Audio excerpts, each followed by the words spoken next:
सगळ्यांना माहिती की पाळी येते 4 दिवस असते, त्याच्यानंतर ब्लड फ्लो होतोय.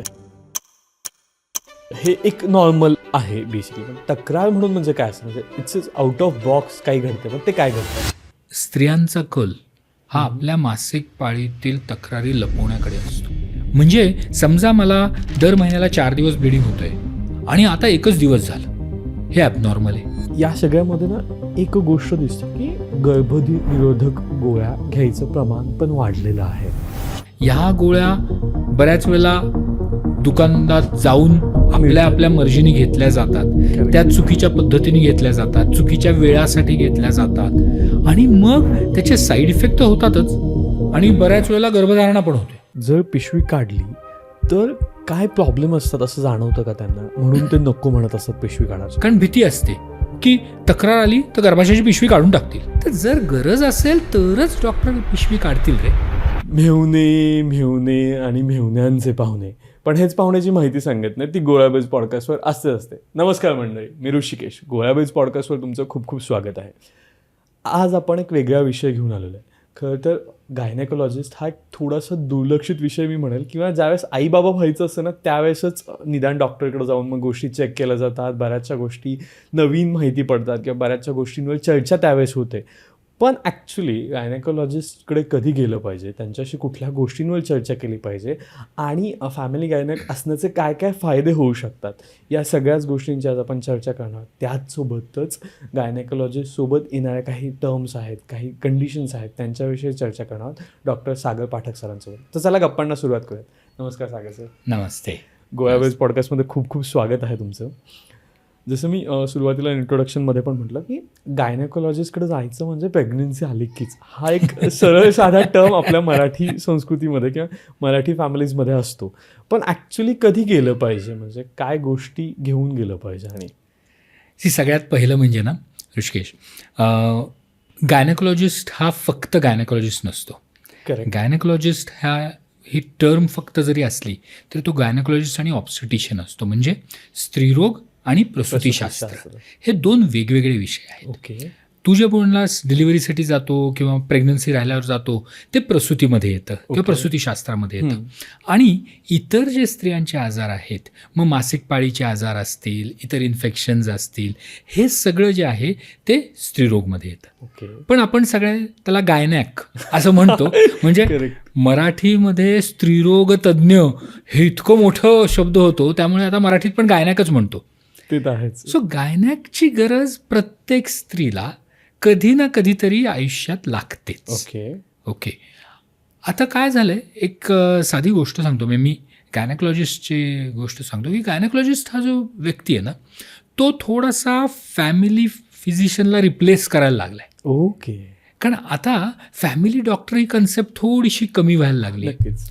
पण जेव्हा स्त्रिया त्या गायनेकोलॉजिस्टकडे येतात त्यावेळेला ते नुसतं त्यांचा त्रास घेऊन येत नाहीत, तर ते त्यांच्या घरातल्या समस्या, त्यांचे बाकीचे मेंटल इश्यूज, बाकीचे रिलेशनशिप इश्यूज हे सगळे घेऊन पण येतात. ओके. सो त्यामुळे गायनेकोलॉजिस्टची गरज ही प्रत्येक स्त्रीला कुठे ना कुठेतरी लागते.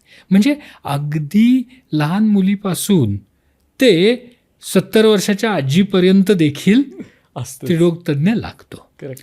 वेगवेगळ्या टप्प्यावर वेगवेगळ्या कारणासाठी लागतो.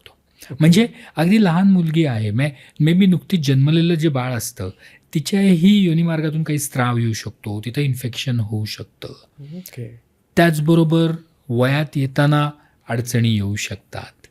त्याचबरोबर पाळी चालू झाल्यावरती ज्या अडचणी येतात त्यांच्या आपल्याला हँडल करायला लागतं. लग्नाच्या अगोदर, लग्नानंतर त्यांचं जे लैंगिक सहजीवन असतं त्याच्यामध्ये अडचणी येतात, पाळीमध्ये त्रास होतात. आणि तू म्हणलास तसं प्रेग्नन्सी, हो प्रेग्नन्सी तर मेजर आहे. करेक्ट. सो प्रेग्नन्सी राहण्यापासून ते डिलिव्हरीपर्यंत आणि डिलिव्हरीच्या नंतरही इश्यूज चालू होतात. नक्कीच. हा एक टप्पा झाला. दुसरा टप्पा जो चालू होतो तो म्हणजे मासिक पाळी जाताना, मेनोपॉज. मासिक पाळी गेल्यावरती. ओके. ह्या टप्प्यामध्ये मग जी बदल होतात, मग शारीरिक होतात, मानसिक होतात. मी म्हणलं ना की नुसते शारीरिक बदल गायनॅकमध्ये होत नाही तर मानसिक पण होतात. आणि मग हे मानसिक बदल हँडल करतो जेव्हा, त्यावेळेला तो गायनोकॉलॉजिस्ट एक फॅमिली फिजिशियनसारखा होतो. नक्कीच नक्कीच. त्याच्याशिवाय तो मेडिकल फक्त ट्रीटमेंट देऊ शकत नाही. करेक्ट. त्याच्यानंतर पुढचा जो टप्पा येतो तो म्हणजे पाळी गेल्यानंतर. पाळी गेल्यानंतरही मासिक पाळी थांबते, पण गर्भाशयाची पिशवी तशीच असते ना. मग त्यावेळेला कधी गर्भाशयाची पिशवी खाली सरकते किंवा लघवीचे त्रास होतात, इन्फेक्शन्स होऊ शकतात. ओके. आणि ह्या सगळ्या गोष्टींसाठी येतात. बरं, दुसरं एक जे मत असतं की गायनोकॉलॉजिस्ट फक्त स्त्रियांना ट्रीटमेंट देतो, तर ती पण एक चुकीची गोष्ट आहे असं मला वाटतं. कारण जेव्हा स्त्री येते त्यावेळेला तिच्या अनुषंगाने तिचा जो पार्टनर आहे, जो पुरुष आहे, त्याला पण कधी कधी ट्रीटमेंट द्यायला लागतं. म्हणजे काही इन्फेक्शन्स असतील किंवा दिवस जात नसेल तर दिवस न जाणे काही फक्त स्त्रीचा इश्यू नाही ना, त्याच्यामध्ये पुरुषांचा इश्यू आहे. सो त्यावेळेला त्या दोघांनाही तपासायला लागतं, दोघांचीही ट्रीटमेंट करायला लागते. मग लैंगिक सहजीवनामध्ये फक्त स्त्रीला हे करून चालणार नाही ना, त्या पुरुषालाही आपल्याला हँडल करायला पाहिजे. सो अशा वेगवेगळ्या टप्प्यावरती माझ्या मते स्त्रीरोग तज्ज्ञाची गरज ही लागते. सो एक फॅमिली गायनॅक असणं हे खूप गरजेचं आहे असं मला वाटतं. नक्कीच. पण आता जसं बोलता बोलता तुम्ही बोलून गेलात की विविध टप्प्यांवर तुमच्याकडे स्त्रिया येतात आणि त्या इमोशनली पण कनेक्टेड असतात किंवा इमोशनली पण गोष्टी शेअर करतात. तर मग तो एक टप्पा म्हणजे एखाद्या स्त्रीला इमोशनली ओपन अप होण्यासाठी मेल गायनॅक आणि फिमेल गायनॅक हा एक खूप मोठा वेगळा चर्चेचा विषय होईल नक्कीच. पण ते म्हणजे इमोशनली ओपन होताना कसं जातं किंवा तिने कसं इमोशनली ओपन व्हायला हवं हे मला विचारायचं आहे. कारण अजूनही आपण त्या समाजात राहतो की जिथे या सगळ्या गोष्टींवर खूप उशिरा बोललं जातं बेसिकली. तू एक खूप मोठा मुद्दा काढलास, मेल गायनॅक आणि फिमेल गायनॅक. तुला खरं सांगू, माझा एक पूर्ण विश्वास जो आहे ना तो म्हणजे की डॉक्टर हा सेक्सलेस असतो. ओके. डॉक्टरला लिंग नसतं, तो ना स्त्री असतो ना पुरुष असतो, तो फक्त डॉक्टर असतो. सो त्यामुळे हां, ही गोष्ट त्या डॉक्टरच्याही मनात पाहिजे. नक्कीच. सो जेव्हा माझ्याकडे कुठली स्त्री येते किंवा पुरुष येतो त्यावेळेला मी माझं लिंग नसतंच, मी स्त्री नसतो, मी पुरुषही नसतो. ओके.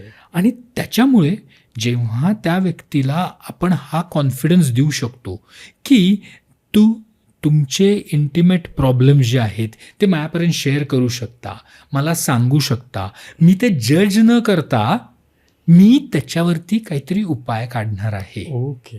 त्यावेळेला तो विश्वास, तो ट्रस्ट बिल्डअप होतो. आणि आय टेल यू की मी स्त्रीरोग तज्ज्ञ म्हणून तर काम करतोच, पण I also work as a counsellor. तर माझं एक ऑब्झर्वेशन आहे की स्त्रियांना ट्रस्ट मिळाला की स्त्रिया खूप पटकन बडबड बडबड बोलून टाकतात. पुरुषांचा ट्रस्ट मिळवणं खूप अवघड असतं. ओके. मग आता तू म्हणशील मेल गायनोकॉलॉजिस्ट आणि पुरुषांना ट्रस्ट मिळवणं अवघड आहे. हो, कारण तिथे थोडं स्केप्टिझम असतं, थोडेसे ते रिझर्वड असतात, ते इतके ओपन अप होत नाहीत. पण एकदा तो विश्वास मिळवला ना की स्त्रियांपेक्षा पुरुष जास्त बोलतात. ओके. सो त्यामुळे लिंगभेद मला नाही वाटत फार मॅटर करतं की स्त्री गायनोकॉलॉजिस्ट किंवा पुरुष गायनोकॉलॉजिस्ट. जे मॅटर करतं ते म्हणजे की आपण त्या जोडप्याचा विश्वास कसा मिळवतोय, कसा आपण त्यांना तो कॉन्फिडन्स देतोय की अरे इथे ही सेफ स्पेस आहे, इथे तुम्ही बोलू शकता, इथे तुम्ही विचार करू शकता, इथे तुम्ही सांगू शकता. आणि त्याच्यावरती मग पुढे ट्रीटमेंट होते. माझ्या प्रॅक्टिस एक तुला गंमत सांगतो. मला नेहमी आमचे बाकीचे डॉक्टर्स आहेत ते मला नेहमी चिडवतात की तुम्ही पेशंटला तपासता 1 मिनिट आणि बोलता 15 मिनटं. ओके. द रिझन इज की प्रत्येक गायनॅक प्रॉब्लेमला कुठेतरी एक इमोशनल किंवा सायकोलॉजिकल झालर असते. ओके. आणि ती जोवर आपण ॲड्रेस करत नाही ना तोपर्यंत तो फिजिकल प्रॉब्लेम दूर होत नाही. नक्कीच. So as a gynaecologist it is, मला ते मी असं कर्तव्य समजतो की नुसतं फिजिकली ट्रीट करायला नाही पाहिजे, तर त्यांना सायकोलॉजिकल सपोर्ट देखील देणं हे मी माझं कर्तव्य समजतो. ओके. आणि मेजरली मला वाटतं पिरियड इरेग्युलर होणं इथून जास्त सुरुवात होते किंवा आता तो एक जास्त मोठ्या प्रमाणात वाढलेला टॉपिक आहे जिथे लोक गायनॅकडे जायला स्टार्ट झालेत. म्हणजे माझ्या आईच्या जनरेशनमध्ये गेलं तर जसं आपण बोललो की प्रसूती किंवा डिलेव्हरी हा एक मेजर सेगमेंट होता, पण आत्ताच्या सोसायटीमध्ये बघितलं तर पिरियड इरेग्युलर होत आहेत बऱ्याच लोकांचा आणि तिथून पुढे गायनॅकडे जायला जास्त सुरुवात होते. त्यामुळे त्याचं काय रिझन असू शकतं किंवा कुठले कॉन्सिक्वेन्सेस त्याचा इम्पॅक्ट करत असतील? एक सांगतो की सगळ्यात पहिली गोष्ट म्हणजे की स्त्रियांचा कल हा आपल्या मासिक पाळीतील तक्रारी लपवण्याकडे असतो. ओके. म्हणजे आज तुझ्या माध्यमातून मला सगळ्या तुझ्या प्रेक्षकांना सांगावंसं वाटतं की तुमच्या पाळीमध्ये जर का काही तक्रारी असतील तर त्या ताबडतोब सॉल्व्ह करा. त्याच्या अडचणी निर्माण झाल्या, त्या अधिक गंभीर झाल्यावर मग गायनॅककडे जाऊ नका. ओके. होतं काय की प्रत्येक स्त्री आपल्या कुटुंबाला, आपल्या पार्टनरला, आपल्या मुलांना जास्त महत्त्व देते नक्कीच. आणि स्वतःच्या शरीराकडे दुर्लक्ष करते. हो. आणि हीच गोष्ट आपल्याला बदलायला पाहिजे. म्हणजे ह्यासारख्या पॉडकास्टमधून जर आपल्याला काही मेसेज द्यायचा असेल तर हाच मेसेज द्यायचा आहे की आपल्या मासिक पाळीबद्दल बोलणं हा गुन्हा नाही आहे. नक्कीच. स्वतःच्या शरीराची काळजी घेणं हे चूक नाही आहे. मी बऱ्याच जणांना हे नेहमी सांगतो की जसं विमानामध्ये आपण जातोय आणि काहीतरी अडचण आली तर इथे अनाऊन्समेंट काय होते, तो ऑक्सिजन मास्क पडल्यावर पहिला स्वतःला लावा आणि मग आपल्या शेजारच्याला लावा. करेक्ट. का? कारण जो केअर गिव्हर आहे ना, स्त्री ही नेहमी केअर गिव्हर असते. ती नेहमी आपल्या कुटुंबाला देत असते, कुटुंबाची काळजी घेत असते. जर तिचंच आरोग्य जर का खराब असेल तर कुटुंबाचं आरोग्य कम्प्लिटली खराब होणार आहे. नक्कीच. सो त्याच्यामुळे मासिक पाळीतल्या ज्या तक्रारी आहेत त्या तक्रारींवरती उपाय करणं हे पहिलं काम आहे. ओके. आणि त्या न लपवता जर आपण योग्य वेळेला चालू केलं ना तर मग त्या तक्रारी अगदी सहजपणे आपल्याला दूर करता येतात. ओके. आता झालंय काय, आजकालच्या जगामध्ये आपली लाईफस्टाईल सगळ्यांची बिघडली. बरोबर.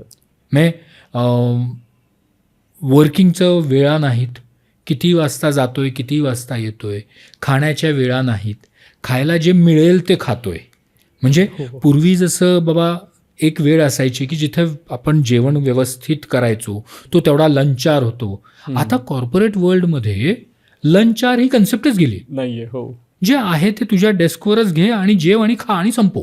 म्हणजे ते एक उरकून टाकायची क्रिया झाली. आणि मग त्याच्यामुळे काय होतंय की आपण जे मिळेल ते उरकून खातोय. सो आपली लाईफस्टाईल म्हणजे काय रे, लाईफस्टाईल म्हणजे जे आपण रोजचं करतो तेच. मग त्याच्यामध्ये आपल्याला काम खूप आहे, ताण खूप आहेत, नुसते कामाचे नाही बाकी सामाजिक ताण पण आहेत. म्हणजे मी दिवसभर काम करणार, आत्ताच 31 डिसेंबर झाली तर दिवसभर काम केलं लोकांनी आणि रात्री परत पार्टी पण केली. हो. म्हणजे हा ताण आपण स्वतःच्या शरीराला घेतोय. करेक्ट. म्हणजे आपल्या शरीराला आपण मशीनसारखं ट्रीट करायला लागलोय. ओके. हे चुकीचं आहे. आणि इथे ती लाईफस्टाईल बिघडल्यामुळे मग त्याचा परिणाम आपल्या हॉर्मोन्सवर, आपल्या संप्रेरकांवर होतो. आणि ते झालं की मासिक पाळीमधल्या तक्रारी चालू होतात. मग लपवलं की आणखीन वाढतं. Yes sir. सो त्याच्यामुळे आजच्या जगामध्ये मासिक पाळीच्या तक्रारी विशेषतः यंग पॉप्युलेशनमध्ये ह्या खूप जास्त झालेल्या आहेत. ओके. पण आता मग काय कॉमन तक्रारी असतात बेसिकली, मला ते जाणून घ्यायला पण आवडेल, कारण त्या डायरेक्टली बोलल्या जात नाहीत. जर कोणाला त्या असतील तर कुठे रीच करायचं ते माहिती होईल म्हणजे. पण त्या काय असतात जनरली तक्रारी? कारण सगळ्यांना माहिती की पाळी येते, 4 दिवस असते, त्याच्यानंतर ब्लड फ्लो होतो, हे एक नॉर्मल आहे बेसिकली. पण तक्रार म्हणून म्हणजे काय असतं? म्हणजे इट्स आउट ऑफ बॉक्स काही घडतं, मग ते काय घडतं? मासिक पाळीच्या तक्रारी खूप व्हेरिड असतात. ओके. सगळ्यात पहिलं नॉर्मल मासिक पाळी म्हणजे काय आपण समजून घेऊया की जनरली दर महिन्याला त्या स्त्रीच्या गर्भाशयातून रक्तस्राव होतो. तो साधारणतः 4-5 दिवस राहतो. 4-5 दिवसांनी तो कमी होऊन थांबतो. मग पुन्हा महिनाभर काहीही रक्तस्राव होत नाही. पुढच्या पाळीच्या वेळेला परत ते चालू होतं. ह्याच्यामध्ये जेव्हा बदलाव होतो, ओके, तो ॲबनॉर्मल आहे.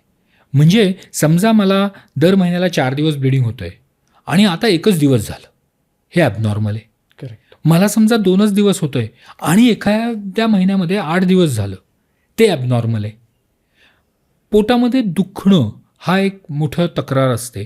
पण ते दुखणं ॲबनॉर्मल कधी समजायचं की जेव्हा तुमचं रोजचा व्यवहार त्याच्याने थांबत नाही. ओके. तेव्हा ते नॉर्मल आहे. पण जर का तुमच्या रोजच्या व्यवहारामध्ये अडचण निर्माण झाली की तुम्हाला तुमच्या जॉबला जाता येत नाही आहे, अभ्यास करता येत नाही आहे, तुम्हाला झोपून राहायला लागतं आहे, तुम्हाला खूप काही गोळ्या घ्यायला लागत आहेत, तुम्हाला इतर काही त्रास होत आहेत, म्हणजे उलटी आहे, मळमळ आहे, लघवी संडासचे त्रास आहेत, हे काही तर त्रास होत असतील की ज्याच्याने तुमचं रुटीन अफेक्ट होतं आहे, ते ॲबनॉर्मल आहे. ओके. त्याचबरोबर रक्तस्राव कसा होतोय, तो खूप जास्त होतोय का, नॉर्मलपेक्षा वेगळा होतोय का. आता काही जणांना जी मासिक पाळी असते ती दर 30 दिवसांनी यायला पाहिजे असं काही नाही आहे. हा, तो पण काहींना ती दर महिन्याला 40 दिवसांनी येते. Okay. So that is okay. ते सर्कल आहे म्हणजे. तो त्यांचा नॉर्मलसी आहे ना. करेक्ट. सी, एका स्त्रीची नॉर्मलसी दुसऱ्या स्त्रीची असू शकत नाही. नक्कीच नक्कीच. आपली नॉर्मलसी काय हे पहिलं जाणून घ्या. ओके. सो माझी मासिक पाळी जर का 35 दिवसांनी येते, माझ्यासाठी ते नॉर्मल आहे. पण तेच जर का ती मासिक पाळी माझी एकदम 25 दिवसांनी आली किंवा 50 दिवसांनी आली, ते ॲबनॉर्मल आहे. नक्कीच. सो आपली नॉर्मलसी जाणून घ्या.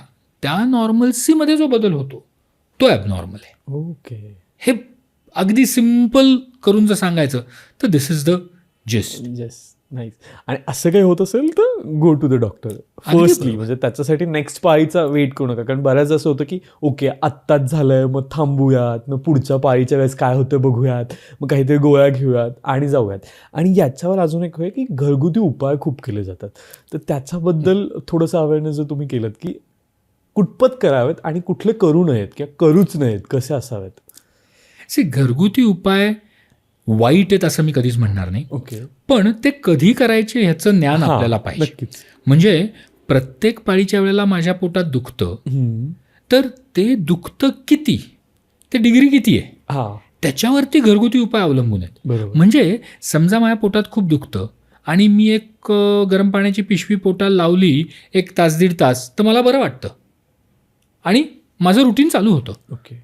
फेअर इनफ, मग ते जरूर कर, त्याच्यासाठी गोळीची गरज नाही आहे. पण मला सांगितलं आहे की गरम पाण्याची पिशवी लावली तर दुखणं कमी होतं, म्हणून मी 5-6-8 तास ती पिशवी लावून ठेवतोय आणि तरीही ते कमी होत नाही आहे.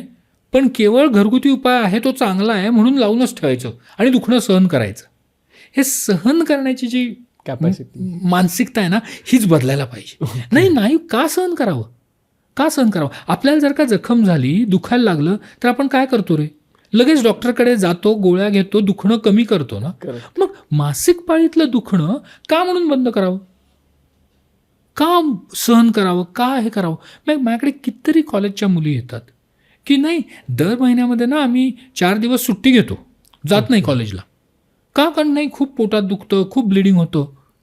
अरे गरज नाही आहे. ही गोष्ट आपण उपाय करून नीट करू शकतो. दर महिन्याला 3-4 दिवस घरी बसणं हे किती मोठं नुकसान आहे त्या मुलीचं. नक्कीच. मग ती कॉलेजमध्ये असेल, जॉबला असेल, इवन तिच्या घरात तिला काम करता येत नसेल तर. सो त्यामुळे हाय सहन करण्याची मानसिकतापेक्षा त्याच्यावर उपाय काय करता येईल हे महत्त्वाचं. मग घरगुती बरेच उपाय असतात, जसं आपण म्हटलं आता हॉट वॉटर बॅग आहे किंवा थोडा वेळ झोपून राहिलं 1 अर्धा तास तर बरं वाटू शकतं. काही साध्या गोळ्या ज्या आपल्याला ओव्हर द काउंटर मिळतात की पॅरासिटामॉल आहे, ती घेतली बरं वाटलं, फेअर इनफ घेऊ शकता. ओके. पण त्याच्या पुढे जर का त्याच्यानी बरं वाटत नसेल तर योग्य गायनॅककडे जा, त्यांना सांगा आणि तो उपाय चालू करा. दुसरी जी या दुखण्याबद्दल एक कन्सेप्ट असते किंवा मासिक पाळीतल्या तक्रारींसाठी बायका का जात नाहीत ओके गायनॅककडे, ह्याचं सगळ्यात मोठं कारण जर म्हणलं ना तर त्यांना एक भीती असते की मी जर का गोळ्या घेतल्या किंवा मी काही उपाय केला तर त्याची माझ्या शरीराला सवय होईल. ओके. अंडरस्टँड. उसकी आदत पड जाएगी. हां. तर तसं नाही होत. असं कुठल्याही गोळ्या कुठला डॉक्टर का देईल की ज्याच्याने तुमचं शरीर त्याच्यावर अवलंबून होईल ना. राहील. नक्कीच. हां, सो त्यामुळे ह्या गोळ्यांची सवय वगैरे होत नाही, हे डोक्यातूनच काढून टाका. ओके. की सवय होत नाही, पण त्रास सहन करण्याची सवय लावणं हे मला चुकीचं वाटतं. हां, किंवा शरीराला ती सवय पण होऊ शकते ना त्रास सहन करायची. कधी कधी एकदा तुमचं बॉडी पण इट्स अ न्यू नॉर्मल असल्यासारखं, ठीक आहे त्रास एवढा होतो असं कळतं. पण यासोबतच एक PCOS नावाची पण टर्म आहे आणि मध्यंतरी आमच्या ऑफिस कलिग्ससोबत बोलताना जाणवलं की तिला PCOSचा त्रास आहे.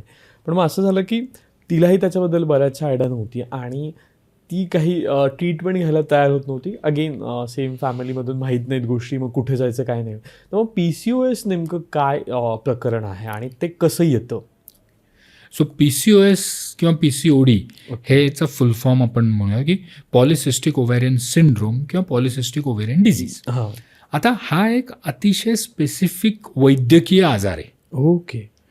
आजकाल काय झालंय की थोडीशी मासिक पाळी माझी लांबली की मला PCOD हो गया.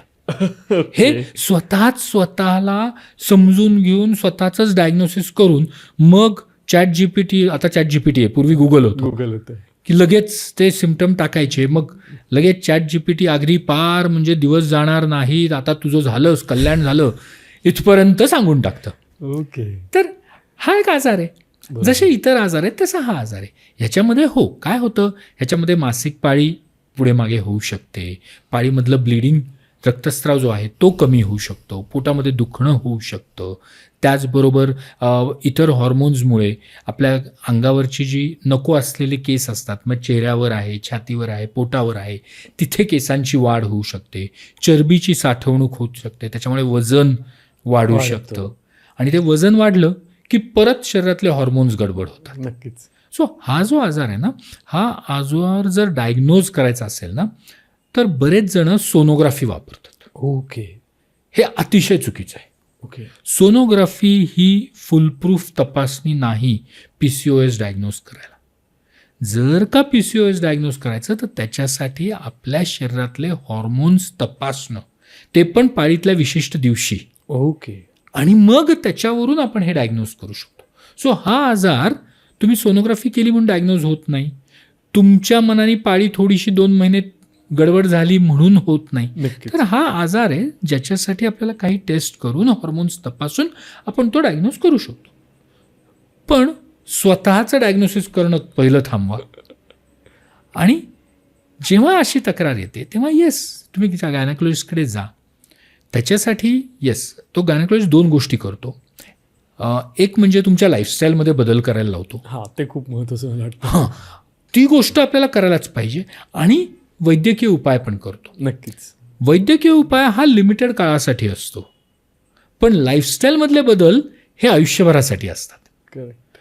माझ्याकडे बऱ्याच मुली येतात आणि किंवा बायका पण येतात आणि म्हणतात की आम्ही 3 महिने जिम लावतो, म्हणजे मग एक्सरसाइज होईल, म्हणजे आमचा PCOS दूर होईल, पण मग जिम सोडायचं कधी? ओके. नाही, जिम सोडायचं नाही, व्यायाम सोडायचा नाही, तो चालूच ठेवायचा आहे. आपण जे सोडणार आहोत ना, ते आपण गोळ्या औषधं सोडूयात.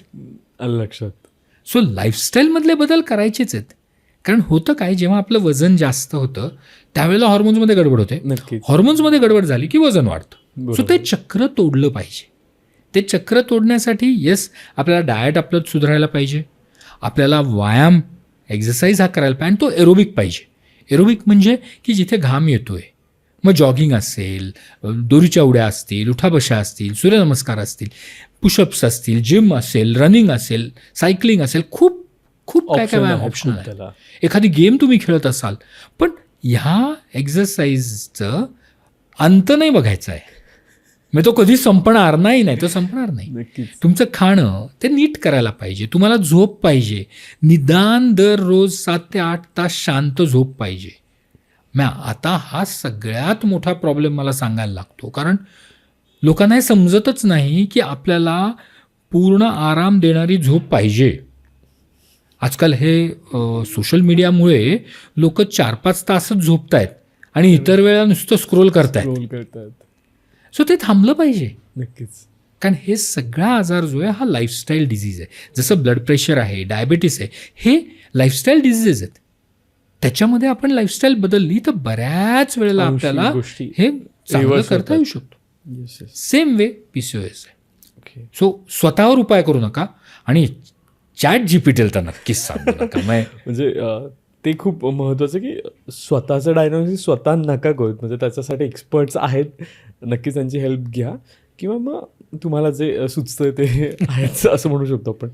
पण आता याच्यासोबतच ज्यावेळेस आपण स्त्रीरोग तज्ज्ञ बोलतो त्यावेळेस वजायनल हेल्थबद्दल बोलणंही मला वाटतं खूप महत्त्वाचं असतं. कारण तो अगेन एक असं टॉपिक आहे की तो बिलकुलच बोलला जात नाही, किंवा कधीतरी त्यात इन्फेक्शन झालं तर त्याच्याविषयी बोललं जातं. मग असं काय, किंवा त्याची हेल्थ कशी मेंटेन केली पाहिजे, आणि त्याचे पण काही पॅरामीटर्स आहेत का? सी, वजायनल हेल्थ हे प्रत्येकाला सांभाळायला लागतं, ओके. पण आपण ना त्याच्याविषयी कधीच बोलत नाही. नक्कीच. म्हणजे विचार कर ना, आपण लहान असताना आपल्याला आईवडील सांगायचे की रोज आंघोळ कर, पण ती आंघोळ कशी करायची तर ते फक्त तोंडाला साबण किती वेळ लावायचा आणि हातापायाला किती वेळ लावायचा एवढंच सांगितलं जातं. नक्कीच. पण आपल्या गुप्तांगांची साफसफाई कशी करायची कोणीच सांगत नाही, आणि विशेषतः स्त्रियांना तर बिलकुलच सांगत नाही. हो. सो जेव्हा आपण रोज आंघोळ करतोय त्यावेळेला आपली गुप्तांग साफ करायला पाहिजेत. योनिमार्गावरचे दोन्ही ओठ जे आहेत ते बाजूला करून साफ करायला पाहिजे. ते साफ करताना पाणी आणि माइल्ड सोप हा वापरायला पाहिजे. तो सोप देखील किंवा तो साबण जो वापरतो ना आपण, तो देखील सेंटेड किंवा काहीतरी डिओड्रंट सारखा नाही, अरोमाला नसावा. नाही. अगदी साधं प्लेन सोप अँड वॉटर हे सगळ्यात बेस्ट उपाय आहे, तो साफ ठेवायचा. ओके. त्याच्यानंतर आंघोळ झाल्यानंतर ती जागा पूर्णपणे कोरडी करायला पाहिजे. सो आपण दरवेळेला संडासला लघवीला जाऊन आल्यावरती जागा धुतो, बरोबर. पण ती कोरडी न करताच कपडे घालतो, आणि मग दमटपणा तिथे राहिला की जंतुसंसर्ग होतो. ओके. त्याच्यामुळे आपण जागा धुतल्यावरती ती कोरडी करून मग आतले कपडे घालणं पाहिजेत. ही गोष्ट सांगणं खूप महत्त्वाचं आहे. नक्कीच. आजकाल बऱ्याच वेळेला आपल्याला कॉमन टॉयलेट वापरायला लागतात. मग ते कॉमन टॉयलेट वापरताना पण आपण काळजी घ्यायला पाहिजे. तिथलचं पाणी खराब असू शकतं, तिथलचा काही स्प्रे असेल तो खराब असू शकतो. मग अशा वेळेला जर आपण स्वतःचा टिश्यू पेपर वापरला तर त्याच्याने आपण कोरडेपणा दूर करू शकतो. मग ह्या छोट्या छोट्या गोष्टी ज्या आहेत ना त्या खूप महत्त्वाच्या आहेत. नक्कीच. त्याचबरोबर ती स्वच्छता आपण जेव्हा शारीरिक संबंध ठेवतोय त्यावेळेलाही सांभाळायला पाहिजे, आणि ती शारीरिक स्वच्छता दोघांनी, म्हणजे नवऱ्याची जबाबदारी नाही असं नाही आहे. त्यांनी देखील आंघोळ करताना त्याच्या लिंगाची स्वच्छता ठेवणं खूप गरजेचं आहे. संबंध आल्यानंतर दोघांनीही जागा कोरडी करणं आणि मग झोपणं हे खूप महत्त्वाचं आहे. ओके. म्हणजे इन्फेक्शन कुठून होतं? एक म्हणजे मी म्हणलं असं आपल्या रोजच्या व्यवहारातून की आंघोळ करताना संडास लघवीमधून, दुसरं शारीरिक संबंध, तिसरं कॉमन टॉयलेट, ह्या सगळ्या वेगवेगळ्या गोष्टीतून होतं. एक त्यातली एक युनिक केस मला आठवतीये की डॉक्टर्स होते, त्यांची बायको आणि त्यांच्या 2 मुली होत्या. तर कंटिन्यू एकदा त्यांची बायको यायची इन्फेक्शन घेऊन, मग एक मुलगी यायची, मग दुसरी मुलगी यायची, की परत चक्र चालूच राहायचं. ओके. हे 6 महिने झालं रे. ट्रीटमेंट केलं की बरं, की परत बायको, परत मुलगी, परत दुसरी मुलगी. हे कळायलाच तयार नव्हतं. मग नंतर मग थोडा विचार केला, म्हणलं तुम्ही सगळं झालं, मग डॉक्टर होते त्यामुळे त्यांची बाथरूम स्वच्छ होती, ते सगळं स्वच्छता पाळत होते, सगळं करत होते. मग नंतर त्यांना जेव्हा विचारलं की तुमच्या आतले कपडे जे आहेत ते तुम्ही वाळत कुठे घालता? ओके. तर आता बऱ्याचशा घरांमध्ये स्त्रिया आपले आतले कपडे आहेत ना ते बाथरूममध्ये दमट ठिकाणीच वाळत घालतात, ते उन्हामध्ये कधीच वाळवत नाहीत. आणि यांच्या घरात काय होतं, त्या बाथरूम ते त्यांच्या बेडरूममध्ये वाळत घालत होते, आणि बेडरूमच्या दाराच्या मागे वाळत घालत होते, आणि तिथलची जी भिंत होती त्या भिंतीला बुरशी आलेली होती. ओके. सो ते त्यांचे कपडे त्या बुरशी तिथे ट्रान्सफर होत होती, आणि म्हणून त्यांना होत होतं. सायकल चालू होत होतं. मग जेव्हा ती गोष्ट बदलली ना, की त्या तिघींच्या आतले कपडे हे उन्हात वाळत घातले, इन्फेक्शन गायब. करेक्ट. परत आलेच नाहीत ते माझ्याकडे. किती छोटंसं रिझन असतं ते.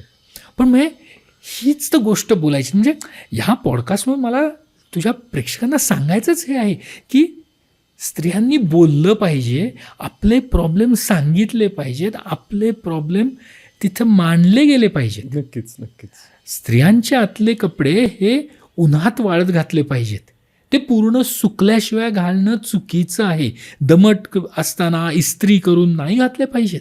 मला वाटतं हे मेलसाठी पण महत्त्वाचं आहे. डेफिनेटली. कारण बऱ्याचदा असं होतं आता पावसाळ्याच्या दिवसांमध्ये की असं होतं की नाही ठीक आहे, मग काय ते एक्स्ट्रा असू द्यात तुमच्याकडे आणि ते वापर, तिथे पण तुम्हाला इन्फेक्शन्स होतात किंवा बाकीच्या गोष्टी होऊ शकतात. नक्कीच. कारण स्त्रियांसाठी म्हटल्यानंतर लगेच मग पुरुष म्हणतात नाही मग आमच्यासाठी काहीच नाही, मग ठीक आहे, असं होतं ते बऱ्याचदा. नाही, मला तर मध्ये तुला सांगतो, हॉस्टेलमधला एक मुलगा आला होता. ओके. हॉस्टेलमध्ये राहत होता आणि त्याला बऱ्यापैकी इन्फेक्शन होतं बरं का, पेनिस वगैरेच्या सगळ्या बाजूला. त्याला मी जेव्हा विचारलं की तुझ्या आतले कपडे तू काय करतोस, तो म्हणला नाही आम्ही काय 2 आठवड्यातून धुतो. म्हणलं अरे मग तुम्ही काय करता, नाही एक दिवस उलटी बाजू एक दिवस सुलटी बाजू करून वापरतो. म्हणजे हे इतकं भयानक आहे ना बापरे. की, पण ही गोष्ट लोक करतात आणि मग ते इन्फेक्शन झालं ना की त्यांच्या डोक्यात अरे हे नाही करायला पाहिजे आपण. करेक्ट. आणि त्यामुळे बोलणं, आणि बोलणार कोणाशी रे तू सांग ना मला. ते पण म्हणजे त्या मुलाला काय वाटतंय की हे मी बरोबर करतोय ना, काय एकदा बाहेरची बाजू घातली एकदा आतली बाजू घातली काय फरक पडला. त्रास वाचतो म्हणजे इतकं कॉमन लाईन असतं त्यांची. एवढं एन्व्हायरमेंट फ्रेंडली होऊ नये. नाही, आणि ऍक्च्युली अंघोळीच्या बाबतीत पण आता एन्व्हायरमेंट फ्रेंडली म्हणून आठवलं की बरेच लोक असं म्हणतात आम्ही 4 दिवसातून एकदा करतो, पाणी वाचवतो आणि ऑल दॅट. मग खरंच ते कितपत योग्य आहे आणि त्याचे तुमच्या ओव्हरऑल बॉडीवर काय इम्पॅक्ट असू शकतात? एक किस्सा सांगतो चल. चालेल. एक माझ्याकडे एका काउन्सिलरनीच एक जोडपं पाठवलं होतं. ओके. ती बायको म्हणली होती मला डायव्होर्स पाहिजे. तर त्या काउन्सिलर तिने सांगितलं होतं की हे खूप सिगरेट पितात, तंबाखू खातात, त्याच्यामुळे तो वास मला खूप सहन होत नाही आणि म्हणून मला डायव्होर्स पाहिजे. असे ते 2-3 काउन्सिलरकडे जाऊन मग शेवटी एका काउन्सिलरनी माझ्याकडे पाठवलं होतं. ती आली, मलाही तेच सांगितलं काय नाही तो सिगरेट खूप पितो, हे पितो, म्हणून मला डायव्होर्स पाहिजे. नवरा बाहेर बसलाय, त्याला सांगा मला डायव्होर्स दे. ठीक आहे म्हटलं, मग तुम्ही ताई बाहेर बसा आणि नवऱ्याला आत पाठवा. तो नवरा जेव्हा माझ्या चेंबरमध्ये आला ना तेव्हा असा इतका घाण उग्र असा दर्प म्हणतो ना आपण मराठीत शब्दच भयानक येतो, असा उग्र दर्प आला. ओके. मला असं ते बसतोय ना तिथे. तरी त्याला म्हटलं बाबा बस, काय करतो तू? तर तो म्हणला मी फॅक्टरीमध्ये काम करतो. ते फॅक्टरीमध्ये ते हे लाईन्स असतात ना की कन्व्हेअर बेल्ट्स असतात की ज्याच्यावर काम करतात, तर तिथे काही AC नसतो. बरोबर. ते 7-8 तास त्या कन्व्हेअर बेल्टवरती ती कामगार काम करत असतात. तिथे AC नाही, घाम खूप असतो, ते निळे असे ओव्हरऑल्स घातलेले असतात जे जाड असतात. तर असे तो काम करत होता. तर त्याची सवय काय होती की ते काम झालं की जनरली तिथे ते ओव्हरऑल्स काढून आंघोळ करायचे आणि मग घरी जायचे. हा पठ्ठ्या जो आहे तो म्हणायचा नाही आपण घरी जाऊयात, म्हणून तो ते ओव्हरऑल काढायचा, नेहमीचे कपडे घालायचा आणि घरी जायचा. आणि मग तो आंघोळ नाही करायचा. करेक्ट. मग दुसऱ्या दिवशी जमलं तर करायचं, नाही तर नाही करायचा. असं तो बऱ्याच वेळेला 2-3 दिवस आंघोळ स्किप करायचा आणि जी काय आंघोळ करायचा ती उरकून टाकायची क्रिया. ओके. आणि हा जो दर्प होता ना हा त्याच्या त्या शरीराच्या त्या साचलेल्या सगळ्या मळाचा सगळ्या ह्याचा तो घाण वास होता. ओके. म्हणजे जेव्हा त्याला म्हणलं की अरे तुझी बायको म्हणते त्या सिगरेटच्या वासाने डायव्होर्स पाहिजे, तेव्हा तो म्हणला नाही पण सिगरेट तर मी आमच्या लग्नाच्या आधीपासून पितोय, मी ह्या दोघांचं लव्ह मॅरेज होतं. ओके. हां, तो सिगरेट आधीपासून पित होता, तो तंबाखू आधीपासून खात होता, तेव्हा तिला प्रॉब्लेम नव्हता. पण आता आपल्याच नवऱ्याला सांगायचं कसं ना की तुझ्या शरीराला घाण वास येतोय, म्हणून तिने हा सगळ्यांना सांगितलं होतं की नाही सिगरेटचा वास येतो. सो त्यामुळे आपल्या पार्टनरशी बोलणं हे खूप गरजेचं आहे की आपली स्वच्छता ही दोघांवरती अवलंबून आहे. नक्कीच. म्हणजे ही कोणाची एकाची जबाबदारी नाही आहे की फक्त त्या स्त्रीची जबाबदारी किंवा पुरुषाची जबाबदारी नक्कीच नाही आहे. त्या दोघांनी मिळून ती स्वच्छता पाळायला पाहिजे. ती बाथरूममधली स्वच्छता असेल, स्वतःची शारीरिक स्वच्छता असेल, घरातली ओव्हरऑल स्वच्छता असेल.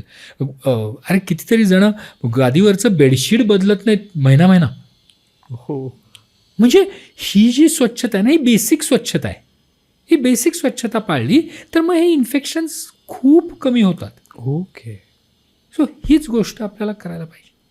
आणि आता जसं तुम्ही बोलता बोललात की घाम, पण मी पण एक ऑब्झर्व केलं सर की तुमचा डिओड्रंट हळूहळू कसं तुमचं शरीराचा वास बनत जातो, तसंच कुठेतरी तुमच्या घामाचं पण होतं का हळूहळू ते तुमचं शरीराचा इनबिल्ट स्मेल असण्याचा किंवा फ्रेग्रन्स असण्याचं म्हणतो. की आता एक नवीन टर्म निघाली आहे मार्केटमध्ये, फुल बॉडी पॅक. म्हणजे ज्याच्यामध्ये तुमचे फेसवॉशेस त्याच ब्रँडचे असतात, तोच स्मेल तुम्हाला अरोमा देतात, तुमचं बॉडी वॉश त्याच ब्रँडचं असतं, तुम्हाला तो अरोमा देतात, तुमचा सेंट पण सेम अरोमा देणारा असतो आणि ते सो तुमच्या बॉडीचा तो एक फ्रेग्रन्स बनायला मदत करते, अशी त्यांची संज्ञा आहे. पण सेम कुठेतरी घामाचं पण होतं का, किंवा घाम पण तुमच्या बॉडीचा ऑर्डर बनायला सुरुवात होते का भविष्यात, किंवा ओव्हर द लॉंग टाईम जर त्याकडे लक्ष नाही दिलं तर? प्रत्येकाच्या शरीराला एक नॅचरल वास असतो. ओके. तो प्रत्येकाला असतो, म्हणजे प्रत्येक व्यक्तीला तो असतो. ओके. हा वास जेव्हा उग्र होतो किंवा तो इन्फेक्शनमध्ये बदलाव होतो त्याचा, तेव्हा तो वास नकोसा होतो. सो नॅचरल घाम जो येतो त्याला एक नॅचरल वास असतो. पण त्याच्यानंतर जेव्हा तो घाम जातो किंवा तो घाम आपण साफ करतो किंवा आपण आंघोळ करतो, तेव्हा तो वास सहन केल्याचा होतो. तू जसं आत्ता म्हणला की फुल बॉडीला एक स्मेल द्यायचा, तर दॅट इज ऑल्सो गुड. पण त्याचं ओव्हरडू केलं म्हणजे जर का मी खूप सेंट मारला, खूप उग्र सेंट मारला, तर ते समोरच्या व्यक्तीला नाही आवडणार ना. नक्कीच. सो त्यामुळे असं तुम्ही सगळ्यात पहिलं म्हणजे शरीराची स्वच्छता ठेवा. शरीराची स्वच्छता ठेवली की तुमच्या स्वतःच्या शरीराला एक वेगळ्या प्रकारचा नॅचरल वास येतो, जो प्रत्येक तुम्हाला आपल्या पार्टनरचा अगदी ओळखू येऊ शकतो. आणि त्याच्याने तुम्ही दूर नाही जात, कारण तो आपल्या पार्टनरचा वास असतो. डिओड्रंट किंवा परफ्युम्स असतील किंवा अत्तर असेल, हे जे आहेत हे ते एन्हान्स करायला आपण वापरू शकतो. पण ती एन्हान्समेंट कुठपर्यंत, जोपर्यंत समोरच्या व्यक्तीला ते आवडू शकतं. त्याचं ओव्हरडू करायला नाही पाहिजे. आणि विशेषतः आपल्या गुप्तांगांना कुठल्याही प्रकारचं सेंटेड डिओड्रंट किंवा सेंटेड साबण किंवा सेंटेड गोष्टी वापरायला नाही पाहिजेत. वापरतात लोक. हो, येस, ॲब्सोल्युटली वापरतात. म्हणजे आता ही जाहिरातच झाली आहे की आपल्या गुप्तांगांना खराब वास येतो. नाही येत. आपल्या गुप्तांगांना एक पर्टिक्युलर प्रत्येकाला स्मेल असतो जो नॅचरल आहे. ओके. आणि सेंटेड जेव्हा आपण वापरतो तेव्हा इन्फेक्शन होण्याची शक्यता असते. कारण आज खूप वजायनल वॉशेस आलेले आहेत, खूप वजायनल क्रीम्स आलेले आहेत, स्प्रेज आलेले आहेत. तर ह्या सगळ्या गोष्टी ज्या आहेत ना, ह्या माझ्या मते एक मार्केटिंग गिमिक आहे. ओके. कारण जे काय pH किंवा आपण बोलतो ना, हे pH वजनाच्या आत असतं. ओके. वजनाच्या बाहेर नसतं रे. आणि या सगळ्या पॅक्सवर स्पष्टपणे लिहिलं असतं की हे वजनाच्या आत वापरायचं नाही, तरी आपण वापरतो. सो बऱ्याच वेळेला ते वजनाच्या आत जर वापरलं तर इन्फेक्शन नक्की होणार आहे. So please stop it. Okay. आता प्रॉडक्टवर आलायत म्हणून सर अजून एक विचारायचं आहे, तो म्हणजे गुप्तांगांमधले हेअर रिमूव्ह करण्याचा खूप ट्रेंड आहे मार्केटमध्ये. त्याचे वेगवेगळे जसं तुम्ही म्हणाल प्रॉडक्ट्स आहेत, आणि आता तो मेलकडे पण आहे. म्हणजे पूर्वी बहुतेक तेवढा नव्हता, पण आता मेलकडे पण त्याची खूप सुंदर मार्केटिंग होते, मी असं म्हणेल. म्हणजे पूर्ण तुम्हाला टेनिसचा बॉल दाखवून गोष्टी मार्केट केल्या जातात अशी आहे. तर मग ॲक्च्युली कितपत गरज असते आणि त्यांनी खरंच काय होऊ शकतं किंवा काय होतं? तुमच्या गुप्तांगांवरती केस का असतात आणि एवढे दाट का असतात? ओके. तर बेसिकली केस जे आहेत ना, ते तुम्हाला इन्फेक्शन होऊ नये ह्याच्यासाठी फर्स्ट लाईन ऑफ डिफेन्स असतो. ओके. तो डिफेन्स नक्कीच चांगला असतो. सो त्यामुळे केस पूर्णपणे काढणं ह्याच्याने आपण ती डिफेन्सची लाईन पहिली काढून टाकतोय, म्हणजे इन्फेक्शन होण्याची शक्यता आपण नक्की वाढवतोय. ओके. सो माझं मत काय असतं की तुम्हाला जर का खूप दाट केस नको असतील तर ठीक आहे, तुम्ही ते काढू शकता, प्रश्न नाही आहे. पण जर का तुम्ही केस काढले तर त्या गुप्तांगांची स्वच्छता ठेवायची जबाबदारी पण तुमची आहे. ओके. आज खूप वेगवेगळ्या पद्धतीने केस काढता येतात. म्हणजे बिकिनी वॅक्स करता येतो, रेझर आहे, शेवर्स आहेत, बायकांसाठी वेगळे शेवर्स आहेत, वॅक्सिंग करतात, एपिलेशन करतात, लेझर करतात. सो अशा खूप गोष्टी आहेत, हेअर रिमूव्हल क्रीम्स आहेत. तर ह्या सगळ्या गोष्टींमध्ये आपण आपल्याला काय पाहिजे आणि आपल्या पार्टनरला काय आवडतंय हे पण लक्षात घ्या. ओके. सो जर का आपल्याला तिथे केस नको असतील तर मग आपल्याला जी मेथड सूट होते ती सूट करून घेऊयात. मग बऱ्याच जणांचं सिम्पल गोष्ट असते की शेव करून टाकायचं. हां. सो शेव करताना काय करतात, फक्त साबण आणि पाणी थोडंसं लावतात आणि शेव करायला लागतात. आणि मग ते शेव कसं करतात, 1 2 3 4 5 वेळेला त्या जागेवर शेव करतात. आता विचार कर, जर का एकाच ठिकाणी त्या रेझरनी 5 वेळेला घासलं तर काय होईल रे?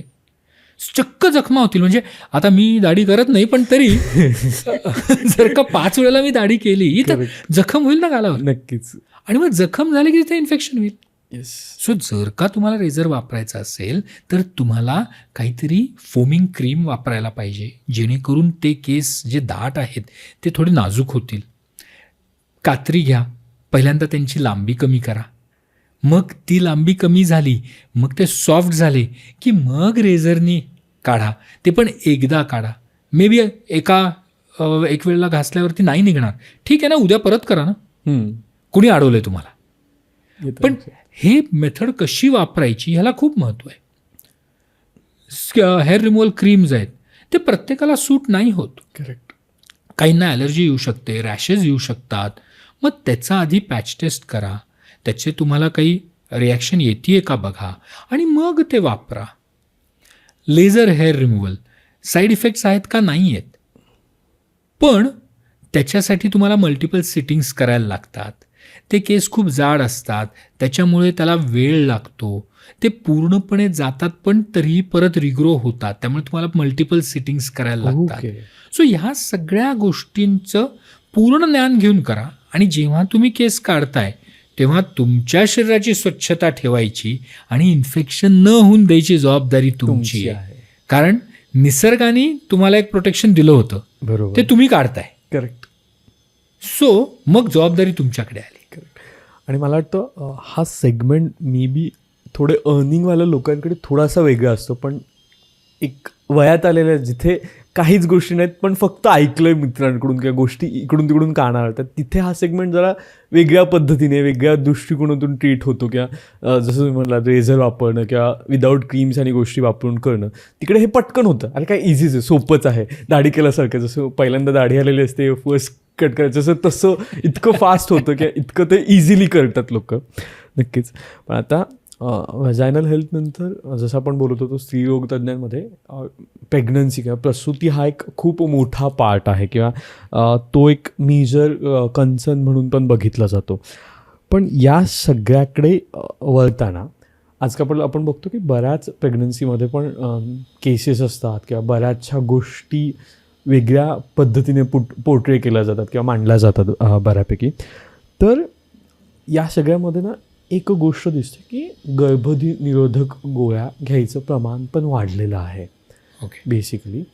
तर ते कितपत चांगलं आहे, कुठल्या एजेस ग्रुपनी ते घेतलेलं ओकेश आहे, आणि मग ते पुरुषांसाठी पण काही गोष्टी असू शकतात का त्या सेगमेंटमध्ये?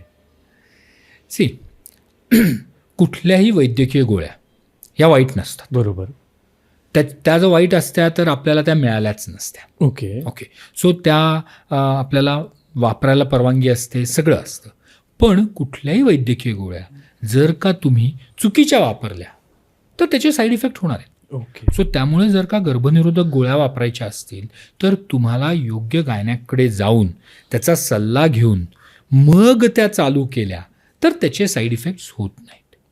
पण दुर्दैवाने आपल्या देशात ह्या गोळ्या बऱ्याच वेळेला दुकानात जाऊन आपल्या मर्जीने घेतल्या जातात. त्या चुकीच्या पद्धतीने घेतल्या जातात, चुकीच्या वेळासाठी घेतल्या जातात, आणि मग त्याचे साईड इफेक्ट तर होतातच आणि बऱ्याच वेळेला गर्भधारणा पण होते. म्हणजे साईड इफेक्ट एक वेळ मॅनेज करता येतील, पण परत प्रेग्नन्सी जर राहिली आणि मी तर गर्भनिरोधक गोळ्या घेत होते नाही. सो हे असं नाही करायचं आहे. ओके. सो गर्भनिरोधक गोळ्या ज्या आहेत ते माझ्या दृष्टीने दुधारी तलवार आहे. ओके. योग्य वापरली तर बरोबर इम्पॅक्ट होईल, योग्य नाही वापरली तर अतिशय वेडेवाकडे धोके निर्माण होतील. ओके. सो त्याच्यामुळे गर्भनिरोधक गोळ्या आपल्या मर्जीपेक्षा डॉक्टरांच्या मर्जीने वापरणं कधीही चांगलं. ओके. आता ह्या गर्भनिरोधक गोळ्यांमध्ये एक दुसरी गोष्ट आहे की ज्याला मॉर्निंग आफ्टर पिल म्हणतात. ओके. म्हणजे काय की समजा माझं सेक्शुअल रिलेशन आलं आणि मी त्यावेळेला काही गर्भनिरोधक वापरलं नाही, की कंडोम नाही किंवा गोळ्या घेतलेल्या नाहीत, काही नाहीत, तर मग दुसऱ्या दिवशी जायचं, गोळी घ्यायची आणि मग मला दिवस जात नाहीत. ओके. ओके. आता ह्याचा एक गमतीशीर किस्सा मी तुला सांगतो. माझ्याकडे एका मुलीला खूप रक्तस्राव झाला म्हणून आणलं होतं. अशीच अनमॅरिड मुलगी होती, साधारणतः एक 20-22 वर्षाची. तर झालं होतं काय, तर तिचा आणि तिचा बॉयफ्रेंड जो होता त्यांनी रात्री ते हॉटेलमध्ये गेले आणि ते हॅड सेक्शुअल इंटरकोर्स. ओके. शारीरिक संबंध आले. ठीक आहे, ते आपण जज करायला नको, त्यांची मर्जी, त्यांच्या मर्जीने आले होते. आता जेव्हा संबंध आले त्याच्यानंतर तो मुलगा घाबरला आणि ती मुलगी पण, की आता जर दिवस गेले तर काय. ओके. मग त्या मुलाने काय केलं, त्याच्या एका मित्राला फोन केला की अरे असं असं झालं, आता तिला दिवस गेले तर मी काय करू. तो मुलगा थोडासा हुशार होता मित्र. तो म्हणला असं कर, या मेडिकलमध्ये जा, तो माझा मित्र आहे, तो तुला गोळी देईल, ती गोळी गर्लफ्रेंडला दे म्हणजे दिवस जाणार नाहीत. Fine, fantastic. गेला, मेडिकलमध्ये गेला, ती गोळी आणली, त्या मुलीला दिली, छान. दोघं आपापल्या हॉस्टेलला निघून गेले. हॉस्टेलमध्ये गेल्यावरती त्या मुलांनी दुसऱ्या मित्राला सांगितलं, अरे काय झालं ना, काल रात्री असे संबंध आले, मग मी ह्या पहिल्या मित्राला फोन केला, त्यांनी गोळी सांगितली, काय बेस्ट एकदम काम केलं त्यांनी. ओके. तो दुसरा मित्र त्याच्यापेक्षा हुशार.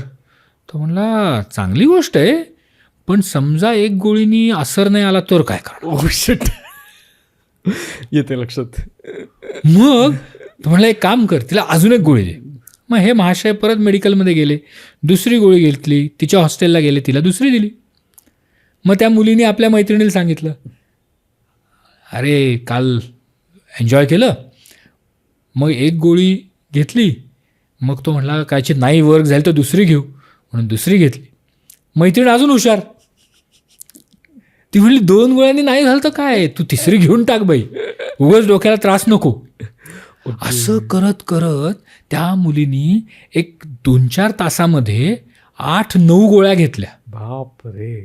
आणि मग जो रक्तस्राव झाला ती शॉकमध्ये गेली आणि मग धावत पळत हॉस्पिटलला घेऊन आले.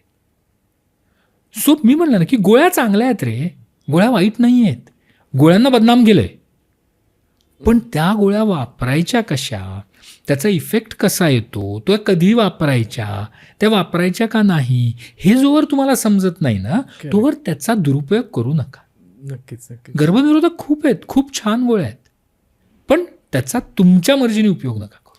हां, किंवा तुम्हाला जर नसेल करत तर अशा वेळेस फर्स्ट व्हिजिटच तुम्ही डॉक्टर केली असेल तर माईट बी, जसं तुम्ही खूप आधी बोललात की डॉक्टर असतात, नो जजमेंट, नो लिंग, तर खूप बेटर झालं असतं. एवढ्या सगळ्या गोष्टीतून जायची गरज पडली नसती. कारण वैद्यकीय क्षेत्रामध्ये किती जणांना गोष्टी माहिती असतात, नसतातच माहिती ना. पण आता दुर्दैवाने ना, म्हणजे मला हे सध्या मी दुसऱ्या तिसऱ्यांदा बोलत असेन की आताच्या नवीन जनरेशनला ना मेडिकल प्रोफेशन खूप सोपं वाटतं, की जी गोळी माझ्या मित्रमैत्रिणीला दिली होती तीच गोळी मी घेतली तर मला तोच असर येईल, असं होत नाही. बऱ्याचदा हो नाहीच, असं होत नाही. कारण प्रत्येकाची प्रकृती वेगळी असते, प्रत्येकाचा त्रास वेगळा असतो, प्रत्येकाचं डायग्नोसिस वेगळं असू शकतं. आणि ही गोष्ट तुमच्या कुठल्याही AIला समजणार नाही. डेफिनेटली की तुम्हाला 100 ग्रॅममध्येच काम होणार आहे, 50मध्ये होणार आहे का 250 लागणार, हे ते AI नाही सांगू शकणार. AI फक्त गोळीचं नाव सांगू शकेल नक्कीच. पण आता अगेन ज्यावेळेस आपण म्हणजे गर्भनिरोधक झाल्यानंतर जसं तुम्ही बोलात की कॉन्डम आणि ह्या सगळ्या गोष्टी पण आहेत, पण अजूनही लोकांचा कल आहे की कॉन्डम वापरल्यावर तशी मजा येत नाही. म्हणजे खूप सर्रास आणि खूप कॉमन स्टेटमेंट बोललं जातं, पण मग ॲक्च्युली ते किती इफेक्टिव्ह आहे आणि त्याची गरज का आहे सोसायटीमध्ये आजसुद्धा. कंडोम हे जे गर्भनिरोधक आहे ना हे खूप इफेक्टिव्ह आहे. ओके. कंडोमचे फेल्युअर्स जरी बाय स्टॅटिस्टिक्स जास्त असतील तरी ॲक्च्युअल कंडोममुळे फेल्युअर येत नाहीत. ओके. फेल्युअर येतात कंडोम चुकीचं वापरल्याने. ओके. एक म्हणजे मी वापरलंच नाही, 2 म्हणजे मी वापरलं पूर्ण शारीरिक संबंधामध्ये वापरलं नाही, अर्धाच वेळ वापरलं, त्याच्याने मी लवकरच काढून घेतलं, किंवा पूर्ण लिंगाला मी वापरलंच नाही कंडोम, किंवा मी परत वापरलं. ओके. म्हणजे एकदा संबंध आले तेच कंडोम दुसऱ्या संबंधाच्या वेळेला वापरलं. तर अशा गोष्टी जेव्हा तुम्ही करता किंवा एकाच्या ऐवजी 2 कंडोम वापरले ते स्लिप होऊ शकतं. सो कंडोमचं फेल्युअर होत नाही, वापरणाऱ्याचं फेल्युअर होतं. कंडोम एक खूप इफेक्टिव्ह गर्भनिरोधक आहे. ओके. त्याच्यामुळे आपण आपल्या देशामध्ये HIV किंवा एड्सचं जे लागण आहे ना, ही खूप खूप खूप खूप कमी करू शकलो आहे. म्हणजे मला खरोखर आपल्या सरकारने इतकं छान त्याच्याबद्दल जनजागृती केली आहे की ज्याच्यामुळे HIV एड्सचं प्रमाण आपल्या देशात प्रचंड कमी झालं. नुसतं देशात नाही, जगभरात हे केवळ कंडोममुळे झालेलं आहे. सो कंडोम हे चांगलं आहे, पण प्रॉब्लेम जो येतो शेवटी ते आर्टिफिशियल आहे, लॅटेक्सनी बनतं. सो जेव्हा तुम्ही तुमच्या लिंगावरती ते वापरता त्यावेळेला घर्षण जे आहे, शारीरिक संबंधामध्ये आनंद कशाने मिळतो की जेव्हा योनी मार्ग आणि लिंगाचं घर्षण होतं. मग त्या घर्षणामध्ये जर का कंडोम किंवा लॅटेक्स काही आलं तर थोडीशी जी भावना असते ती थोडीशी कमी होऊ शकते. ओके. पण ती इतकी कमी होत नाही की ज्याच्यामुळे तुम्हाला खरंच मजा येत नाही. ही वेगळी मजा आहे. सो ती वेगळी मजा म्हणून ट्रीट करा. आणि ते जर का कंडोम इफेक्टिव्हली आपण वापरलं तर त्याच्यासारखं साईड इफेक्ट नसलेलं कुठलंच गर्भनिरोधक नाही. Again that is more important. हां, त्याच्यापेक्षा दुसरं गर्भनिरोधक इफेक्टिव्ह कुठलं की संबंधच ठेवायचे नाहीत. म्हणजे संबंध न ठेवण्यासारखे गर्भनिरोधकच नाही. नक्कीच. पण next best would be using a condom. Correct. पण केवळ ह्या मानसिकतेतून जर आपण गेलो की माझं सुख किंवा समाधान कमी होतं तर तसं फारसं होत नाही ॲक्च्युली. किंवा मे बी तो अवेअरनेस त्या पद्धतीने नाही आहे. म्हणजे ज्या पद्धतीने मजा येते बॉस हा अवेअरनेस आहे, त्या पद्धतीने हा अवेअरनेस तेवढा लोकांपर्यंत पोहोचलेला नाही आहे. हो, कारण जेव्हा आपण शारीरिक संबंध ठेवतो ना, शारीरिक संबंधामध्ये सगळ्यात महत्त्वाची गोष्ट काय येते की आपण फोरप्ले करतो तो किती वेळ चालू शकतो. ॲक्च्युअल शारीरिक संबंध किती वेळ येतो? एक 2 ते 5 मिनटं. सो त्या 2-5 मिनटाचा जो समाधान आहे ते त्या पुरतं मिळतं. सो कंडोम लावलं तरी किंवा न लावलं तरी. सर, आता तुम्ही गर्भनिरोधकवर बोललात किंवा ते सांगितलं, पण त्याच्यासोबत एक गोष्ट लोकांची बऱ्याचदा जाणवते की ज्यांनी खूप गर्भनिरोधक गोळ्या किंवा गोष्टी आत्ता वापरल्या त्यांना 30-35मध्ये जास्त पाळीचे प्रॉब्लेम्स येतात. तर हे खरंच आहे का एक तर? आणि सेकंडली असं की 30-35मध्ये काही वेगळे पाळीचे प्रॉब्लेम्स येतात. कारण आत्ता पण बोलताना आपण बऱ्यापैकी यंग आणि स्टार्ट जनरेशनमध्ये बोललो, पण त्या जनरेशनमध्ये काय गोष्टी असतात? कारण तिकडे मला वाटतं थोडा कामाचा लोड वाढलेला असतो, प्रेशर असतं, स्ट्रेस असतो, गोष्टी बदललेल्या असतात, मे बी मुलं झालेली असतात किंवा काय असतं, तिकडे गोष्टी बऱ्याचशा वेनी बदललेल्या असतात. गर्भनिरोधक गोळ्या जर का व्यवस्थित वापरल्या तर त्याचा पाळीवर नंतर काही परिणाम होत नाही. ओके. प्रेग्नन्सी पण राहू शकते, सगळं होऊ शकतं. पण 30-35 वर्षानंतर ज्या पाळीच्या तक्रारी होतात ना, ह्या तक्रारींची कारणं वेगळी असतात. ओके. म्हणजे तक्रार सेम असू शकते की पोटात दुखायला लागतं किंवा पाळी इरेग्युलर होते, रक्तस्राव जास्त होतो किंवा कमी होतो, पण त्याची कारणं बदलू शकतात. ती कारणं काय असू शकतात? एक म्हणजे गर्भाशयाच्या पिशवीला काही गाठ आली असेल तर, ज्याला आमच्या भाषेत फायब्रॉईड किंवा पॉलिप म्हणलं जातं. ओके. त्याचबरोबर जर का गर्भाशयाची पिशवीला काही इतर आजार असतील, जसं काही एंडोमेट्रियोसिस म्हणून आजार आहे, अशा काही गोष्टी असतील, किंवा जर का तिथे इन्फेक्शन खूप वाढलं असेल त्याच्यामुळे पण त्रास होऊ शकतो. मग गर्भाशयाच्या मुखाला किंवा आतमध्ये, किंवा गर्भाशयाच्या मुखाचा कॅन्सर असू शकतो. ह्या बऱ्याच वेगवेगळे त्रास हे तिशीनंतर चालू होऊ शकतात. ओके.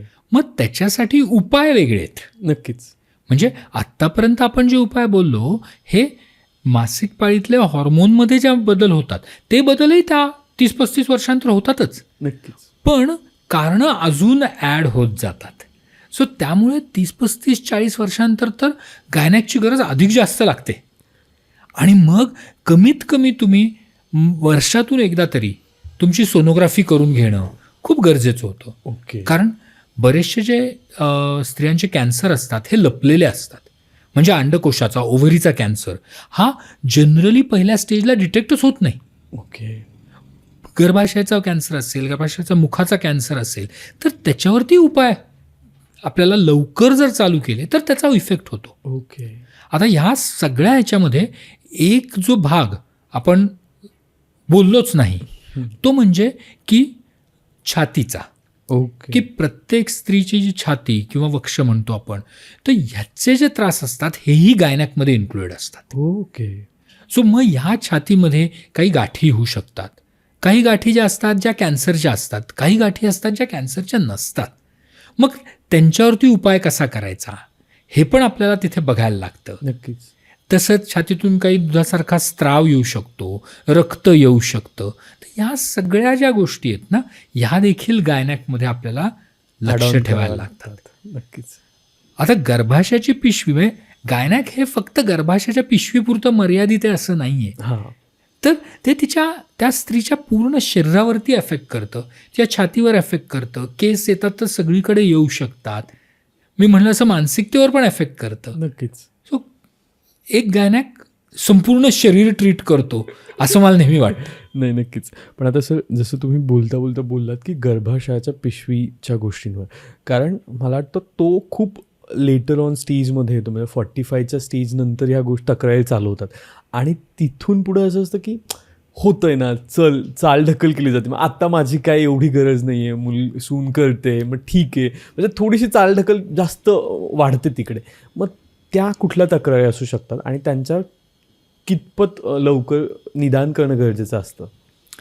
नाही, 40-45 वयानंतर तर स्त्रिया आहेत ना, ह्या आपल्या कुटुंबामध्येच इन्व्हॉल्व्ह होतात. खूप जास्त प्रमाणात. खूप जास्त प्रमाणात. अतिशय. म्हणजे त्या त्यांच्या आरोग्याकडे संपूर्ण दुर्लक्ष करतात.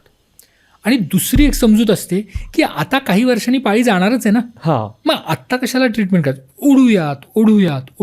पण हे ओढूयात जे आहे ना, त्याच्याने त्या तक्रारी उग्र स्वरूप धारण करतात. म्हणजे जसं मी म्हणलं की गर्भाशयाच्या पिशवीला जर गाठ असेल, फायब्रॉइड असेल, तर सुरुवातीला त्याला ट्रीटमेंट केली तर त्याचा इफेक्ट येतो. पण 2 वर्ष 5 वर्षांतर ते फायब्रॉइड इतकं मोठं होतं. म्हणजे मला एक माझी पेशंट आठवती आहे की जिला अंडकोशाला गाठ होती. मी तेव्हा तिला म्हणलं होतं की आपण ती काढून टाकूयात. हां, अजून 1 वर्षांनी बघू, अजून 6 महिन्यांनी बघू. असं करत करत ती गाठ एवढी मोठी झाली की ती जवळजवळ 15 ते 20 सेंटीमीटरचा फुटबॉल एवढी गाठ झाली. ओके. मग ह्या ज्या गोष्टी आहेत ना, ह्या गोष्टी टाळल्या पाहिजेत. हे जर उपाय बऱ्याच वेळेला हे का उपाय केले जात नाहीत माहिती? हां. कारण भीती असते की तक्रार आली तर गर्भाशयाची पिशवी काढून टाकतील. ओके. मग ती काढायला नको म्हणून तक्रारच करायची नाही. तर जर गरज असेल तरच डॉक्टर पिशवी काढतील रे. जर गरज नसेल तर ते अंग आतमध्येच ठेवणं कधीही चांगलं असू शकतं. ओके. पण जर का खूप मोठी गाठ असेल, सतत इन्फेक्शन होत असेल किंवा रक्तस्राव थांबतच नसेल किंवा रक्त कमी होत असेल, कॅन्सरची लक्षणं असतील किंवा कॅन्सर होण्याची शक्यता असेल, तर अशा वेळेला ती गर्भाशयाची पिशवी ठेवणं कितपत शहाणपणाचं आहे. करेक्ट. आणि मग सर असं होतं की जर पिशवी काढली तर काय प्रॉब्लेम असतात असं जाणवतं का त्यांना, म्हणून ते नको म्हणत असतात पिशवी काढायला? म्हणजे मेडिकली किंवा इमोशनली, फिजिकली असं काही वेगळं घडू शकतं का, सो दॅट लोकांचा त्याला नकार असतो? म्हणजे गर्भाशयाची पिशवी आपण कधी काढतो, म्हणजे कुठल्या वयात काढतो, याला खूप महत्त्व आहे. ओके. कॅन्सर असेल तर कुठल्याही वयात काढतो, नक्कीच, कारण त्याच्याशिवाय नाहीतर त्याचं आयुष्यच संपणार आहे. बरोबर. पण जर का कॅन्सर नसेल तर सगळ्यात प्रथम आपण काही वैद्यकीय उपाय करतो. गोळ्या, औषधं, इंजेक्शनं, काही वेगळ्या कॉपर्टीज आहेत त्या आपण वापरतो की जेणेकरून ही तक्रार आपण कमी करू शकतो. आलं लक्षात. त्याच्यातूनही नाही झालं तरच मग आपण गर्भाशयाची पिशवी काढण्याचा विचार करतो. पूर्वीच्या काळी आम्ही खूप मोठं ऑपरेशन करून पिशवी काढायचो. ओके. आता हे ऑपरेशन आपण दुर्बिणीमधून करतो. ओके. की जेणेकरून पेशंट अगदी 2 दिवसात 3 दिवसात घरी जाऊ शकतो. 7-8-10 दिवसात आपलं नेहमीचं आयुष्य चालू करू शकतो. त्यामुळे आपण कुठल्या वयात काढतो ह्याला महत्त्व आहे, आपण का काढतो ह्याला महत्त्व आहे, आणि आपल्याला त्रास होतील का ह्याचा समज स्वतः करण्यापेक्षा त्या डॉक्टरांना विचारा ना. नक्कीच. ते तुम्हाला स्पष्टपणे सांगतील आणि त्याच्यानुसार आपण निर्णय घेऊ. जर का उपाय कुठल्याही वैद्यकीय उपचारामध्ये आम्ही काय विचार करतो की उपाय हा तक्रारीपेक्षा जालीम नाही पाहिजे. नक्कीच. म्हणजे तक्रार छोटी आणि उपाय मोठा असं कधीच होत नाही. नाही नाही ते सो तर आहे. त्यामुळे जर का तक्रार जालीम असेल तर उपाय करायला पाहिजे. मग तक्रार कमी होईल. थोडेसे साईड इफेक्ट जर झाले तर ते मॅनेज करता येतील. येते लक्षात. डॉक्टर सागर सर, तुमचं खूप खूप धन्यवाद. तुम्ही इथे आलात आणि आम्हाला स्त्रीरोग तज्ज्ञ किंवा जे असतं ना ते वाक्याची किंवा त्या नावाची खूप भीती असते, ती थोडीशी दूर केली किंवा खूप बहुतांश दूर केलीत मी म्हणेल. कारण जसं म्हटलं जातं की स्त्रीचं मन समजणं अवघड आहे, तसं मला वाटतं स्त्रीचं शरीर समजणं अवघड आहे आणि त्याच्याविषयी बोलणं तर खूप दूरची गोष्ट आहे समाजामध्ये. पण तुम्ही इथं आलात, त्या गोष्टींवर एक वेगळा प्रकाश टाकलात, त्या गोष्टींबद्दल बोललात, त्याच्याबद्दल खरंच तुमचं खूप खूप धन्यवाद. त्याचबरोबर हा पॉडकास्ट तुम्हाला कसा वाटला तेही कमेंटमध्ये लिहायला विसरू नका. आणि आपण पॉडकास्ट थ्रूमध्ये बोललेल्या ज्या काही वेगवेगळ्या गोष्टी आहेत, वेगवेगळ्या लक्षणं, आजार मी म्हणेल किंवा जे काही सिम्पटम्स आहेत, याच्याविषयी तुम्हाला जर डिटेल एखादा अजून पॉडकास्ट हवा असेल तर नक्की आम्हाला कमेंटमध्ये सांगा. कारण आजचा पॉडकास्ट हा स्त्रीरोग तज्ज्ञ या अनुषंगाने येणाऱ्या प्रत्येक गोष्टी किंवा एक्सपिरियन्सवर मेजरली होता. पण जर तुम्हाला यातल्या कुठल्याही गोष्टीवर एक सेपरेट आणि इंडिव्हिज्युअल पॉडकास्ट हवा असेल तरी कमेंटमध्ये नक्की सांगायला विसरू नका. त्याचबरोबर जाता जाता इन्स्टा आणि फेसबुकवर आम्हाला फॉलो करा, कारण तिथे आम्ही आमच्या डेलीच्या गमती जमती, त्याचबरोबर आम्ही कसं शूट करतो, काही BTS आणि बऱ्याचशा गोष्टी टाकत असतो. हां, जाता जाता यूट्यूबला इथे कुठेतरी रेड बटन आहे, सबस्क्राईब करायला विसरू नका. आणि अजून एनर्जी मिळते असेच नवनवीन पॉडकास्ट घ्यायची आणि नवनवीन गेस्टला बोलवण्याची. धन्यवाद.